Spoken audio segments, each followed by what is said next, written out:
What's up, everybody? It's your boy Brian, and today we have some big news on a big triple threat match planned for WrestleMania 41, as well as Jordynne Grace's plans revealed for her future in the WWE, and IShowSpeed is not done with the WWE. All that and more in this episode, so let's get into it. So starting off with IShowSpeed, according to PWI Insider, WWE adored him and his appearance in the Royal Rumble. Everything that he did with the live stream, everything that he did obviously in the Royal Rumble, he eliminated Otis. His Royal Rumble moment that will probably be what most people remember this Royal Rumble from, when Braun Breaker speared the living bleep out of IShowSpeed. I feel like that moment will live on forever and ever and ever in the WWE, as well as outside of the WWE in forms of memes and whatnot. But apparently WWE and him and the partnership they have is not over. It looks like they're going to be looking to bring him back in the future.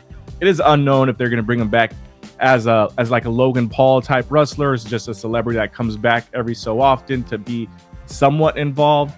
And the Royal Rumble isn't the first time that he was involved with the WWE.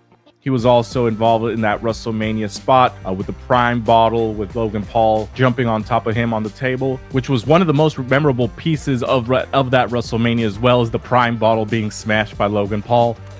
So it looks like this partnership will continue in the WWE. Personally, I'm excited. I'm a big fan of IShowSpeed and his live streams, as well as Kai Cenat. So I'm expecting Kai Cenat to become a bigger part of the WWE as well, as he was also at Royal Rumble weekend. And now for some Jordynne Grace news. Fightful Select is reporting that Jordynne Grace will be heading to the NXT roster for a little bit. She just signed that 5-year deal with the WWE, but it looks like she's going to be going down to NXT for a very short time just to fine-tune some skills.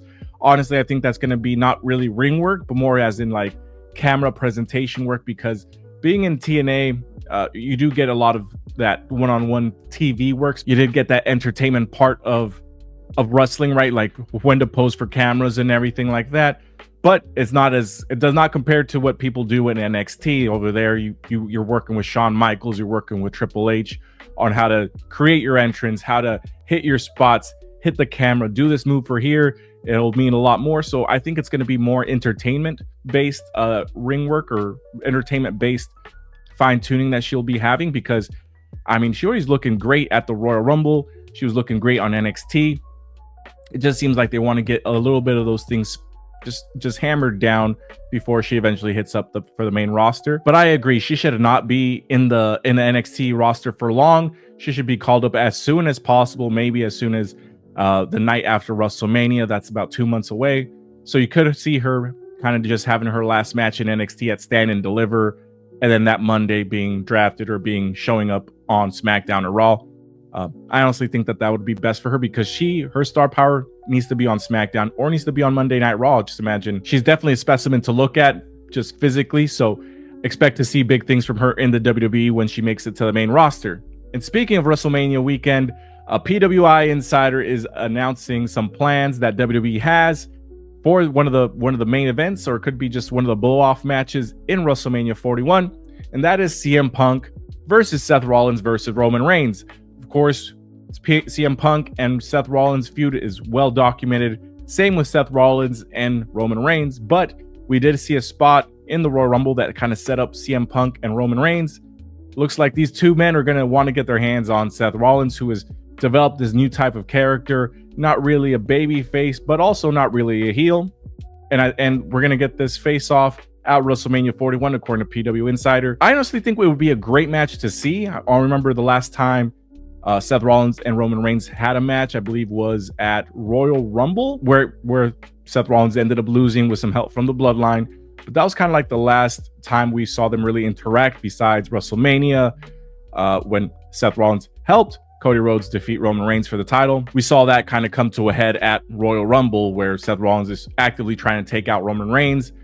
CM Punk eliminated them both, but CM Punk and Seth Rollins have a big feud ahead of them. So it looks like this will be most likely one of the main events, probably for a title. I would say that one of them gets their hands on the title at some point to make this a title match. But that's the thing, is which title would it be? Would it be Gunther and Jey Uso? I think that would be kind of one of the main events.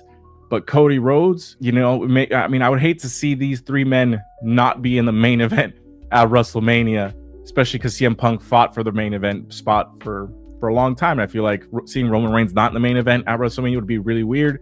So if this is like opening night of WrestleMania night one, I mean, that could be it. And it could be pretty much the match that steals the show. But let me know what you guys think. Thank you for watching. Check us out on our live streams after every Monday Night Raw, Dynamite, SmackDown, and after every PLE.